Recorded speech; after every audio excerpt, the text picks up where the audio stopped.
కుసిరగట్టి ఊళ్ళోకి వచ్చనమ్మా చాలారి పూలు పెట్టి జాతరులు తెచ్చనమ్మా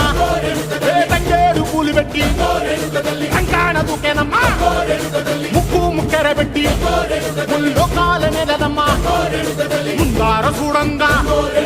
మున్నూరు కన్నులమ్మా ఎదుకాల చూడంగా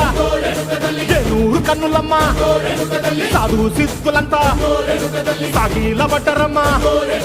మహారాజు రాజులంతా మొగారిల్లిరమ్మా కోరిక కోరంగా రంగులు పూసినాము ఆశలు తీరంగా ఏసాలు వేసినాము నీకన్న పెద్ద దిక్కులో కాన ఎక్కడుంది నైవేద్యం ఎట్టంగా మా కాడ ఏమిటుంది మనలన్నీ అలకిచ్చి వరమీయవే తల్లి కన్నా బిడ్డలను కాపాడవే తల్లి